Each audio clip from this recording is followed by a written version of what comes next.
आज हम लोग चैप्टर नंबर 4 संस्कृत साहित्य लेखिका के बारे में पढ़ेंगे। इससे पहले हम लोग चैप्टर 3 तक पढ़ लिया था, जिसमें पहला पाठ था मंगलम और द्वितीय पाठ था आपका पाटलिपुत्र का वैभव और तृतीय पाठ था अलस कथा। तो आज हम लोग संस्कृत साहित्य लेखिका के बारे में पढ़ेंगे। संस्कृत साहित्य लेखिका का तात्पर्य यानी कि इसका मतलब क्या होता है, यानी कि जिस प्रकार से संस्कृत के निर्माण में पुरुषों का योगदान रहा है, यानी कि लेखकों का योगदान रहा है, ठीक उसी प्रकार से संस्कृत के साहित्य के निर्माण में लेखिकाओं के भी समान योगदान रहा है। तो आज हम लोग इस चैप्टर के बारे में, इस चैप्टर के अंतर हम लोग इस चीज़ के बारे में समझेंगे, ठीक है।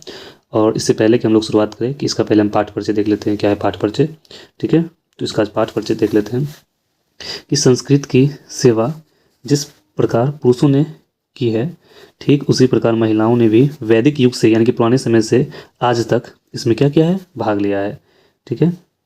उसके बाद जो है हम देखते हैं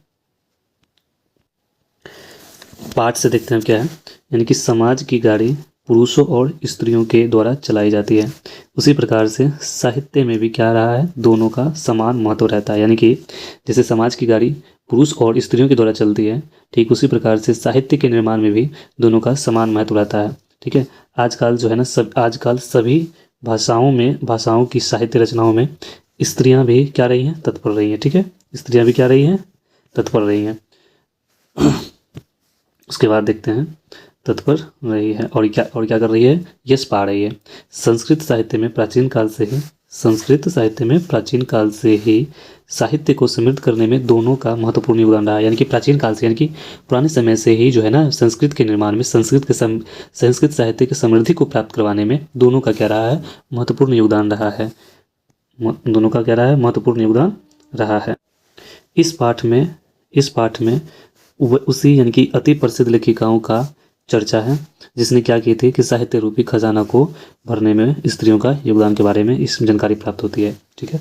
विशाल संस्कृत साहित्य अनेक कवियों एवं शास्त्रकारों द्वारा अत्यधिक समृद्ध किया गया था, ठीक है। उसी प्रकार से वैदिक काल से यानी कि प्राचीन समय से के आरंभ से ही शास्त्रों तथा काव्यों की रचना और संरक्षण में पुरुष के समान स्त्रियां भी सावधान थी, ठीक उसी प्रकार से अब हम लोग देखेंगे कि ऐसे कितने ऋषिकाएं हैं जिसका वर्णन ऋग्वेद में मिलता है और अथर्ववेद में मिलता है। तो ऋग्वेद में कुल 24 स्त्रियों का वर्णन मिलता है, ठीक उसी प्रकार से अथर्ववेद में कुल 5 स्त्रियों का वर्णन मिलता है। अथर्ववेद में जो 5 ऋषिकाएं हैं अथर्ववेद में, उन ऋषिकाओं का नाम क्या है, जो हम इस प्रकार से देखते हैं। 5 ऋषिकाओं का जो नाम है, पहला है यमी, फिर है अपाला, उर्वशी, इंद्राणी और वागंबरिणी, ठीक है। और ये सभी कहाँ की थी, ये सभी दक्षिण भारत की 5 ऋषि पत्नियां थी, ठीक है, जिन्होंने क्या की थी, संस्कृत साहित्य के निर्माण में अपना क्या की थी, योगदान दी थी, ठीक है। अब आगे देखते हैं इसमें, अब देखते हैं कि इसमें दक्षिण भारत की जो 5 ऋषिकाएं हैं वो कौन कौन है, सो देखते हैं। तो जिन्होंने क्या की थी, अपने संस्कृत साहित्य के निर्माण में योगदान दी थी, महत्वपूर्ण भूमिका निभाई थी, वो है आपका यमी है, ठीक है, अपाला है, उर्वशी है और इंद्राणी और एक और है वागंबरिणी, ठीक है। इन 5 ने क्या किए थे, जो दक्षिण भारत की ऋषिकाएं थी, इन 5 ने संस्कृत साहित्य के निर्माण में अपना महत्वपूर्ण भूमिका निभाई थी, ठीक है। अब इसमें अब जो है ना, मुगल लाइनर के माध्यम से एक एक करके जानेंगे कि कौन कौन सी स्त्रियां या कौन कौन सी लेखिकाओं ने जो संस्कृत साहित्य के निर्माण में अपना योगदान दी थी, उनके बारे में जानेंगे एक एक करके, ठीक है। चलिए, अब जो है पहला है याज्ञवल्क्य की पत्नी, ठीक है। क्वेश्चन पूछता है कि याज्ञवल्क्य की पत्नी का नाम क्या है। तो याज्ञवल्क्य की पत्नी का जो नाम है, एक मिनट, याज्ञवल्क्य की पत्नी का नाम मैत्रेयी है, जिनको याज्ञवल्क्य ने क्या किए थे, आत्म तत्व की शिक्षा दी थी। क्वेश्चन ये पूछा जाएगा कि मैत्रेयी को आत्म तत्व की शिक्षा किसने प्रदान किया था या किसने दिया था, तो याज्ञवल्क्य ने दिया था, ठीक है, याद रखना। और याज्ञवल्क्य है कौन, तो मैत्रेयी का पति है, ठीक है। याज्ञवल्क्य कौन है, मैत्रेयी का पति है। इस बात को आप लोग ध्यान में रखिएगा, ठीक है। अब आगे देखते हैं, इसमें एक एक करके देखेंगे आगे। तो जनक की सभा में जो है ना, सबसे कुशल कौन थी, तो जनक की सभा में सबसे कुशल जो थी वो कौन थी, गार्गी थी, ठीक है। इस बात को याद रखिएगा कि जनक की सभा में सबसे जो कुशल थी कौन थी, सबसे कुशल वो गार्गी थी, ठीक है। अब जो है एक एक करके फिर हम लोग आगे देखते हैं। लौकिक संस्कृत साहित्य में प्रायः 40 स्त्रियों का वर्णन मिलता है। कितने, कितने कवित्रियों का, तो 40 कवित्रियों का लगभग जो है वो 150 पद मिलता है, रचनाएं प्राप्त होती है। ठीक है, उनमें जो है ना सबसे प्रथम कौन थी, विजयांका थी। और विजयांका का जो रंग था वो श्याम वर्ण का था। श्याम वर्ण का मतलब श्याम कलर की थी। ठीक है, अब जो इसके बाद है, इसके बाद हम लोग आगे देखते हैं। अब इसमें देखेंगे श्लोक नंबर 1 के माध्यम से। इसमें एक श्लोक दिया गया है जिसके माध्यम से हम लोग क्या जानने का प्रयास करेंगे। देखो कि नील कमल के समान श्याम वर्ण, यानी कि श्याम वर्ण का जो है ना रंग के बारे में बताया गया है कि जो श्याम वर्ण का जो रंग था वो नीले यानी कि नील कमल के जैसे, मतलब श्याम वर्ण की जो श्याम वर्ण की थी विजयांका, उसको न जानते हुए सरस्वती को सर्व शुक्ला दंडी के द्वारा व्यर्थ ही कहा गया है। मतलब अगर जो भी रचनाएं करती हैं या जो किया गया है, जिनकी जो भी रचनाएं किया गया है, और उसमें विजयांका को जो भी ना जानता हो तो ऐसा कहा जाता है कि सर्व शुक्ला यानी कि दंडी के द्वारा ये व्यर्थ ही कहा गया है। ठीक है, उसके बारे में अगर जो भी नहीं जानता है। उसके बाद देखते हैं, उसके बाद आगे क्या है में चालुक्य वंश के जो राजा थे चंद्रादित्य की रानी का जो नाम था वो विजय भट्टारिका था। ठीक है, वही विजयांका ही थी। विजय भट्टारिका ही कौन थी, विजयांका थी। और विजयांका का जो रंग था वो मतलब श्याम वर्ण की थी। ठीक है, क्योंकि जो लौकिक संस्कृत साहित्य में जो 40 कवित्रियों का जो वर्णन मिला था, करीब 150 पद मिला था, उसमें सबसे प्रथम कौन थी, विजयांका थी, जो किसकी पत्नी थी, चालुक्य वंश के जो राजा था, मतलब जो चालुक्य वंश के जो राजा है ना चंद्रादित्य, उनकी रानी का नाम था विजय भट्टारिका। और विजय भट्टारिका ही कौन थी, यानी कि विजयांका थी। विजय भट्टारिका ही कौन थी, विजयांका थी। ठीक है, आप लोग इस बात को ध्यान रखिएगा। ठीक है, इसके अतिरिक्त जो है ना मुख्य रूप से दक्षिण भारत की ऋषिकाएँ कौन कौन थी, जो दक्षिण भारत की थी वो आपका था शीला भट्टारिका, ठीक है, देव कुमारिका और राम भद्राम्बा। तीनों जो थी ना वो दक्षिण भारत की ऋषिकाएँ थी, जिन्होंने क्या किए थे, संस्कृत साहित्य के निर्माण में अपना महत्वपूर्ण योगदान को निभाए थे। ठीक है, इस चीज़ को आप लोग भी देखिएगा। उसके बाद आगे चलते हैं, उसके बाद क्या है आगे। इसके बाद आगे है कि 14वीं सदी की शुरुआत में जो कंपन राय की जो पत्नी थी या फिर रानी, कंपन राय की रानी कौन थी। क्वेश्चन क्या पूछा जाएगा कि कंपन राय की रानी का क्या नाम है, तो कंपन राय की रानी का नाम है गंगा देवी, जो क्या किए थे, जो मधुरा विजयम के नामक जो महाकाव्य की रचना की थी। ठीक है, अब वो जो है ना आप लोग याद रखिएगा, क्वेश्चन में गंगा देवी, क्वेश्चन ये पूछा जा सकता है कि मधुरा विजयम के रचनाकार कौन है, तो गंगा देवी है। ठीक है, वन लाइनर में ऑब्जेक्टिव में पूछा जा सकता है, यह क्वेश्चन पूछा हुआ भी कितना बार भी। ठीक है, आप लोग इस बात को ध्यान रखिए।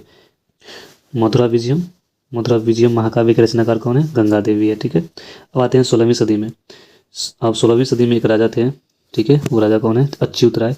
और अच्युत राय की जो रानी थी तिरुमलांबा, कौन थी, तिरुमलांबा। उन्होंने क्या किस चीज़ की रचना किए थे, तो उन्होंने वरदाम्बिका परिणय नामक चंपू काव्य की क्या किए थे, वरदाम्बिका परिणय चंपू काव्य की रचना की थी। ये क्या है, संस्कृत साहित्य है। ठीक है, तो इन लोगों ने मतलब इन जो है ना अच्युत राय की पत्नी, और इससे पहले हम लोग पढ़े थे मधुरा विजयम की रचनाकार की थी गंगा देवी, ये सभी इन लोगों के बारे में जाने थे कि ये सभी क्या थे, दक्षिण भारत की जो ऋषिकाएँ थी, इन सभी ने अपना संस्कृत साहित्य के निर्माण में अपना महत्वपूर्ण योगदान दी है। ठीक है, उसके अब आगे देखते हैं।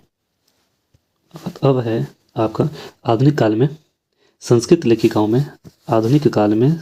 लेखिकाओं में जो सबसे प्रसिद्ध थी वो विदुषी का नाम क्या है, तो उस विदुषी का जो नाम है पंडित छमाराव। याद रखना, क्वेश्चन पूछा गया है ये कि जो आधुनिक संस्कृत साहित्य में जो जितनी भी लेखिकाओं में जो सबसे प्रसिद्ध कौन है, तो पंडित छमाराव हैं। ठीक है, और पंडित जो छमाराव थी ना वो जो है ना गांधी जी के प्रभाव से प्रचलित थी, यानी कि वो उनके बताए हुए रास्ते पर प्रभावित थे। ठीक है, उनके बताए हुए रास्ते पर वो जो है ना चलती थी। ठीक है, पंडित छमाराव। ठीक है, अब जो है इसके आगे जो है पंडित छमाराव ने क्या किए हैं, अपने पिता, तो पंडित छमाराव के जो पिता हैं पंडित शंकर पांडुरंग, ठीक है, उनके ऊपर जो है ना इन्होंने क्या किया, एक रचना किए हैं, और उनके जीवन के ऊपर जो रचना किए हैं उनके जो रचना का नाम क्या है, शंकर चरितम। क्वेश्चन ये ऑब्जेक्टिव बन सकता है कि शंकर चरितम नामक जो जीवन रचना है, ठीक है, वो किनके ऊपर जीवन रचना रचित है, तो आपके शंकर पांडुरंग के ऊपर है। कोई किनके ऊपर, शंकर पांडुरंग के ऊपर। और शंकर पांडुरंग है कौन, तो पंडित छमाराव जी के पिताजी का नाम है। ठीक है, शंकर चरितम जो है, तो शंकर चरितम के रचनाकार कौन है, शंकर चरितम के रचनाकार कौन है, तो शंकर चरितम के जो रचनाकार है पंडित छमाराव है। कौन है, पंडित छमाराव। ठीक है, उसके बाद जो है हम लोग देखते हैं, और जो है ना छमाराव, हम इससे पहले भी आप लोग को बता दिए थे कि पंडित छमाराव जो थे ना वो किससे प्रभावित थे, किसके ऊपर, तो गांधी दर्शन से प्रभावित थे। ठीक है, और इनकी जो है ना कुछ रचनाएं हैं उनसे प्रभावित होकर के कुछ रचनाओं ने इन्होंने जो है ना किए हैं। रचनाओं का नाम देखते हैं कौन कौन है, तो उन रचनाओं का जो नाम है आपका सत्याग्रह गीता। ठीक है, सत्याग्रह गीता, मीरा लहरी, ठीक है, क्या है, मीरा लहरी, और कथा मुक्तावली, ग्राम ज्योति, ये सभी क्या है, उनकी रचनाएं हैं। इस सब चीज़ को याद रखिएगा, क्वेश्चन ये पूछा जा सकता है कि मीरा लहरी जो है ना, मीरा लहरी किनकी रचना है, या फिर कथा मुक्तावली किनकी रचना है, सत्याग्रह गीता जो है ना ये किनकी रचना है। ठीक है, तो ये सभी जो है ना पंडित छमाराव की रचना है, और पंडित छमाराव जो थे वो आधुनिक संस्कृत साहित्य में सबसे प्रसिद्ध लेखिका थी। ठीक है, अब जो है इसके बाद हम लोग आगे देखेंगे। अब जो है यानी कि पंडित छमाराव जितनी भी रचनाएं किए हैं उनका साथ देने वाले कुछ ऋषिकाओं का नाम इसमें भी दिया गया है। तो उन ऋषिकाओं का नाम क्या है, तो पुष्पा दीक्षित, क्या है, पुष्पा दीक्षित, वनमाला भावालकर और मिथिलेश कुमारी। इन चीज़ों को आप लोग जो है ना याद करके रखिएगा कि जो आधुनिक संस्कृत साहित्य के जो सबसे प्रसिद्ध लेखिका है पंडित छमाराव, उनको उनकी रचनाओं में जो है ना इस सहायता या फिर योगदान किन किन लोगों के द्वारा दिया गया था। तो आपका पुष्पा दीक्षित के द्वारा, वनमाला भावालकर के द्वारा और मिथिलेश कुमारी के द्वारा जो है ना उनकी सहायता दिया गया था उनकी रचनाओं के लिए। ठीक है, अब हम अभी ये जो क्वेश्चन से पहले हम लोग आपको पढ़ा दिए हैं कि मैत्रेयी को आत्म तत्व का जो शिक्षा है, मैत्रेयी को आत्म तत्व की जो है शिक्षा को किसने दिया था, तो याज्ञवल्क्य, क्योंकि याज्ञवल्क्य क्या है, याज्ञवल्क्य की ही पत्नी का नाम क्या है, तो याज्ञवल्क्य की पत्नी का ही नाम है मैत्रेयी। ठीक है, आप लोग इस बात को याद रखिएगा। और याज्ञवल्क्य ने क्या किए थे, आत्म तत्व की शिक्षा अपनी पत्नी यानी कि मैत्रेयी को क्या किए हैं, दिए हैं। और जो है ना आज आपका चैप्टर यहाँ पर ये द एंड हो जा रहा है। इसके बाद जो है हम लोग नेक्स्ट चैप्टर जो है चैप्टर नंबर 5 जो भारत माता है उसके बारे में हम लोग नेक्स्ट वीडियो में देखेंगे। और आप लोग से आग्रह है कि कृपया जाकर के पीछे वाले जितने भी लेक्चर्स हैं उन सभी लेक्चर्स को यानी कि उन सभी वीडियोज़ को आप लोग देख लीजिए, ताकि आगे समझने में आप लोग को बहुत ही क्या हो, आसानी हो। ठीक है, थैंक यू।